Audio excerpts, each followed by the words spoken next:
Comme vous le voyez, l'été ne nous a pas gâtés ici dans le Nord-Franche-Comté. Aujourd'hui, nous sommes à Montbéliard et malgré la pluie, vous allez le voir, on peut trouver à s'occuper.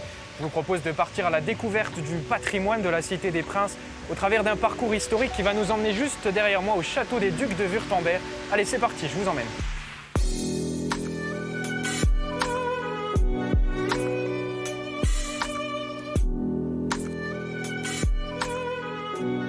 Alors bonjour Vincent, vous êtes en charge de la visite historique ici au château de Montbéliard. Alors là on est dans un lieu important, c'est la cour de l'ours, est-ce que vous pouvez m'en parler un peu? Oui, donc c'est la cour de l'ours, elle est assez importante pour nous puisque en fait, dans cette cour, on a une vue directement sur une des tours les plus anciennes du château qui est ici depuis 1422. Alors 1422, c'est ça parce que ce château de Montbéliard, en fait, il a traversé les âges, il a traversé les époques et ça se voit un peu partout ici au château. Exactement, le château de Montbéliard, on a la mention d'un château depuis plus de 1000 ans à Montbéliard et quand on arrive dans cette tour, donc on n'a pas quelque chose qui date de plus de 1000 ans, mais on traverse quand même les époques puisque la partie basse de la tour date des années 1400, la partie supérieure du début des années 1600 et quand on tourne un petit peu la tête et qu'on regarde le corps principal du château, on se retrouve encore 150 ans plus tard en 1750. Symbole de Montbéliard depuis sa construction au XIIIe siècle, le château des Ducs de Wurtemberg doit son nom à un duc allemand, Eberhard de Wurtemberg. En 1407, il épouse Henriette, alors comtesse de Montbéliard. Dès lors, la ville passe sous pavillon germanique pour 4 siècles, jusqu'en 1793. Alors Vincent, ici on arrive dans l'une des salles importantes du château, on est dans la tour Henriette qui doit son nom à Henriette de Montbéliard. Et alors la salle, ici on voit beaucoup d'objets, tout est important ici, des objets historiques. Alors l'ensemble de la salle est importante puisqu'il s'agit du poêle d'audience de Frédéric Ier de Wurtemberg, qui est donc un descendant d'Henriette de Montbéliard. Et Frédéric Ier est important pour nous puisqu'il va faire passer le pays de Montbéliard protestant luthérien. Et alors en quoi le protestantisme était important ici? On sait que Montbéliard c'était un bassin protestant, ça vient aussi de là. C'est ça, ça vient de Frédéric Ier de Wurtemberg qui va faire passer le protestantisme à la fin des années 1500. Et ce passage au protestantisme, ça va faire venir certaines familles dans le pays de Montbéliard. Les plus connues sont la famille Japy, l'Épée, qui étaient eux des horlogers, et la dernière très connue, c'est les Peugeot.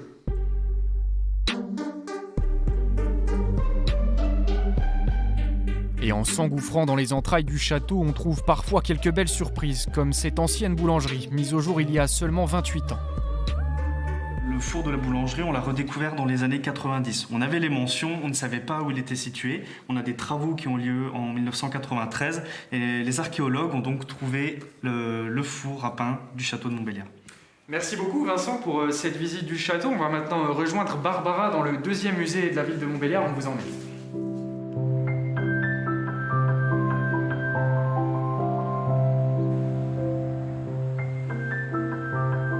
Bonjour Barbara, vous êtes la directrice adjointe des musées de Montbéliard. Alors là, on se trouve devant quel bâtiment ici? Alors ici, vous êtes devant l'hôtel Bernier-Russell, qui aujourd'hui est le musée d'art et d'histoire de la ville de Montbéliard. Et ben, on va aller voir tout ça.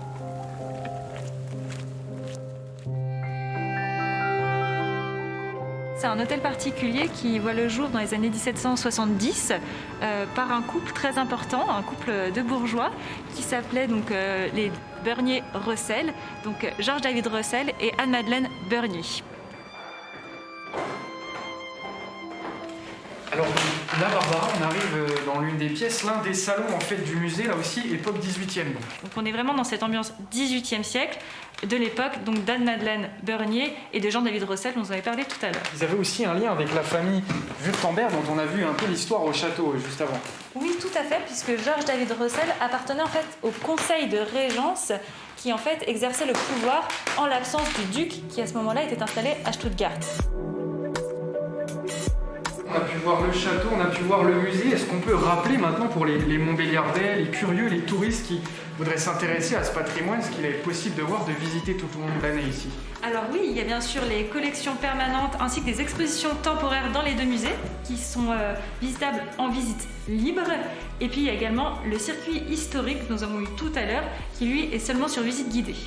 Merci beaucoup Barbara, en tout cas de nous avoir reçus. Si vous aussi ça vous a plu, que vous souhaitez vous intéresser à ce patrimoine montbéliardais, eh bien tout l'été ce sera possible ici à Montbéliard, excepté le mardi.